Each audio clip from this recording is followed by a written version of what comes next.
मैं Rose Oraon, assistant professor, department of history, Ramgarh college Ramgarh, Vinoba Bhave university से इतिहास विषय के अंतर्गत सिकंदर का भारत पर आक्रमण के कारण और परिणाम की जानकारी दे रही हूँ।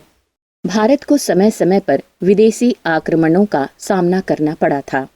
6ठी शताब्दी ईस्वी पूर्व से 4ठी शताब्दी ईस्वी पूर्व के मध्य, जब उत्तरी भारत में मगध साम्राज्य के नेतृत्व में राजनीतिक एकता स्थापित करने के प्रयास किए जा रहे थे, उस समय उत्तरी पश्चिमी प्रदेश छोटे बड़े राज्यों में विभक्त था। इन राज्यों में आपसी संघर्ष होने के कारण भारतीय सीमाएं इस ओर से असुरक्षित थी। आर्थिक और व्यापारिक दृष्टि से भी ये प्रदेश काफी महत्वपूर्ण थे। इन प्रदेशों की परिस्थितियों का लाभ उठाते हुए पहले ईरानियों और फिर यूनानियों ने भारत पर आक्रमण किया। यूनानियों के आक्रमण का नेतृत्व सिकंदर ने किया। सिकंदर के आक्रमण के समय भारत के उत्तर पश्चिमी भारत में छोटे छोटे अनेक राजतंत्र और गणराज्य थे। सिकंदर यूनान स्थित मकदूनिया के शासक फिलिप का पुत्र था। उसका जन्म जुलाई 356 ईस्वी पूर्व हुआ था। बचपन से ही वह महत्वाकांक्षी और विश्व विजय का स्वप्न देखता था। 20 वर्ष की अवस्था में वह सिंहासन पर आसीन हुआ और शीघ्र ही उसने अपनी महत्वाकांक्षाओं के वशीभूत हो विश्व विजय अभियान प्रारंभ कर दिया। ईरान, अफगानिस्तान तथा बैक्टीरिया को विजित करता हुआ वह भारत की ओर बढ़ा। विभिन्न इतिहासकारों ने कई उद्देश्यों को सिकंदर के भारत आक्रमण का कारण बताया। भारत का कुछ भाग पर्शियन साम्राज्य का माना जाता था। सिकंदर ने संपूर्ण पर्शियन साम्राज्य को जीत लिया था। उसकी इच्छा भारत के पर्शियन भाग को जीतने की थी।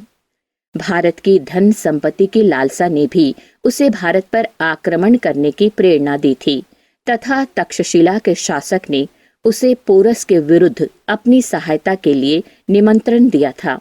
परंतु सबसे बड़ा कारण सिकंदर के विश्व विजय की महत्वाकांक्षा थी। युद्धों द्वारा यश की प्राप्ति और संसार के महानतम साम्राज्य का निर्माण करना सिकंदर के भारत पर आक्रमण करने का मूल कारण था। 326 ईस्वी पूर्व में सिकंदर ने खैबर दर्रे को पार किया। उसकी सेना का एक भाग सेनापतियों के संरक्षता में पेशावर के मैदान की ओर बढ़ा और वह स्वयं सेना के दूसरे भाग को लेकर उत्तर पूर्व पहाड़ी क्षेत्रों की ओर अग्रसर हुआ। सर्वप्रथम अश्वक जाति ने बड़े साहस से उसका मुकाबला किया। पुरुषों के साथ साथ स्त्रियों ने भी इस युद्ध में भाग लिया। सिकंदर उन्हें बड़ी कठिनाई से जीत सका और उसने वहां भीषण नरसंहार किया।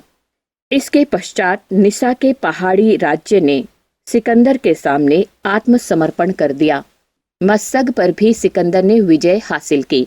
तक्षशिला के शासक आम्भी सिकंदर से युद्ध के स्थान पर उसकी अधीनता स्वीकार कर ली। झेलम तथा चिन्नाव नदी के बीच पर्वतीय प्रदेश, अभिसार तथा अन्य छोटे छोटे राज्यों ने सिकंदर के समक्ष हथियार डालकर उसकी अधीनता स्वीकार कर ली। इसके बाद सिकंदर ने पोरस के साथ युद्ध किया।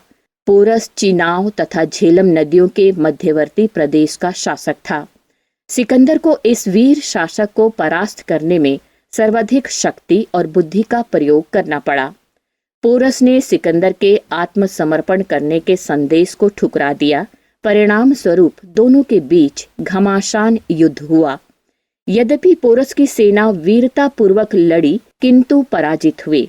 युद्ध में पोरस घायल हुआ किंतु वह अंत तक लड़ता रहा और बंदी बनाया गया। बंदी के रूप में जब उसे सिकंदर के समक्ष लाया गया तो सिकंदर ने उससे पूछा कि तुम्हारे साथ कैसा व्यवहार किया जाए, तो उसने गर्व से उत्तर दिया, जैसा एक राजा को दूसरे राजा के साथ करना चाहिए। जस्टिन इस घटना के बारे में लिखता है कि सिकंदर पोरस के इस उत्तर से इतना प्रभावित हुआ कि उसने पोरस का राज्य उसे वापस कर दिया और उससे मित्रता कर ली। फिर आगे के भारतीय अभियान में पोरस ने सिकंदर को सहयोग किया। सिकंदर को गुलोग निकाय कठोई और सौभूति को पराजित करने में काफी मुश्किल का सामना करना पड़ा। कठोई को तो पोरस की मदद के बाद ही पराजित किया जा सका। सौभूति पर विजय प्राप्त करने के पश्चात जैसे ही सिकंदर व्यास नदी के तट पर पहुंचा, तभी उसकी सेना ने आगे बढ़ने से इनकार कर दिया। सिकंदर के समझाने के बाद भी सेना नहीं मानी तो उसने स्वदेश लौटने का निश्चय किया। लौटते समय भी उसने अनेक जातियों यथा अगलस, शूद्रक, शौद्र तथा ब्राह्मण आदि को पदाक्रांत किया। 325 ईस्वी पूर्व में सिकंदर ने अपने देश की ओर प्रस्थान किया। उसने अपनी सेनाओं को 2 भागों में बांट दिया। निथार्कस के नेतृत्व में सेना का एक भाग जल मार्ग द्वारा तथा दूसरा भाग सिकंदर के नेतृत्व में थल मार्ग से वापसी के लिए प्रस्थान किया। स्वदेश पहुंचने से पूर्व ही 323 ईस्वी पूर्व में बेबीलोन नामक स्थान पर सिकंदर की मृत्यु हो गई। सिकंदर भारत में 19 महीने रहा। इस बीच वह निरंतर लड़ने में व्यस्त रहा। अब चर्चा करते हैं कि सिकंदर के आक्रमण का भारत पर क्या प्रभाव पड़ा। सिकंदर के आक्रमण के प्रभाव के विषय में इतिहासकार एक मत नहीं है। कुछ इतिहासकारों का मत है कि सिकंदर भारत में आंधी की तरह आया और शीघ्र ही यहाँ से वापस चला गया, अतः उसके आक्रमण का भारत पर कोई अस्थायी प्रभाव नहीं पड़ा। किंतु कुछ इतिहासकारों का मत है कि सिकंदर के आक्रमण का भारत पर प्रत्यक्ष और अप्रत्यक्ष रूप से राजनीतिक, आर्थिक, सांस्कृतिक क्षेत्र पर प्रभाव पड़ा। राजनीतिक क्षेत्र पर प्रभाव। सिकंदर के आक्रमण से राजनीतिक एकता का प्रारंभ हुआ। तत्कालीन उत्तरी भारत के अनेक छोटे छोटे राज्यों का विलय पोरस तथा आम्भी के राज्यों में हो गया। साथ ही अब राज्य अपेक्षाकृत विस्तृत तथा राजनीतिक दृष्टि से एकजुट होने लगे। पश्चिमी पंजाब, सिंध आदि सीमावर्ती प्रांतों में यूनानी राज्यों की स्थापना हुई। सिकंदर के आक्रमण से इतिहास की तिथि निर्धारित करने में भी सहायता प्राप्त हुई। भारतीयों को सिकंदर के विरुद्ध युद्ध करने से अपनी युद्ध विधि की दोषों का भली भांति ज्ञान हुआ, जिसे उन्होंने भविष्य में दूर भी किया। सिकंदर के आक्रमण के फलस्वरूप सेना में हाथियों की अपेक्षा घोड़ों का महत्व बढ़ा। इस आक्रमण के परिणाम स्वरूप भारत के आर्थिक क्षेत्र में भी प्रभाव पड़ा। यद्यपि भारत के यूनान से पहले से ही संबंध स्थापित थे, किंतु इस आक्रमण से अन्य व्यापारिक मार्ग खुल गए। मार्गों में एक जलमार्ग तथा 3 स्थल मार्ग भारत, यूनान, ईरान आदि पश्चिमी देशों के मध्य थे।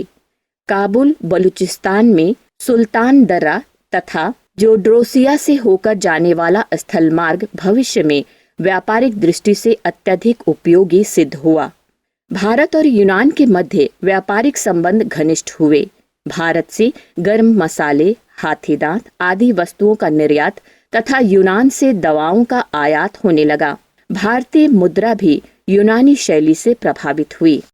सांस्कृतिक क्षेत्र में सिकंदर के आक्रमण के परिणाम स्वरूप कला, भाषा, साहित्य, ज्योतिष, इसके अलावा चिकित्सा आदि के क्षेत्र में भी यूनानी प्रभाव पड़ा।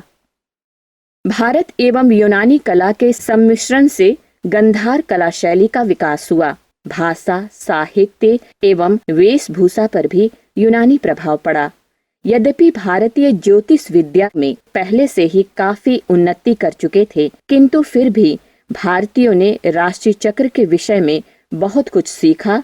कुछ प्रभाव चिकित्सा क्षेत्र पर भी पड़ा। यद्यपि सिकंदर के आक्रमण का तत्कालीन भारत पर विशेष प्रभाव नहीं पड़ा, परंतु जो मार्ग प्रशस्त हुआ उससे यूनानी और भारतीय संस्कृतियां एक दूसरे के संपर्क में आई और दोनों को एक दूसरे से कुछ सीखने का अवसर मिला।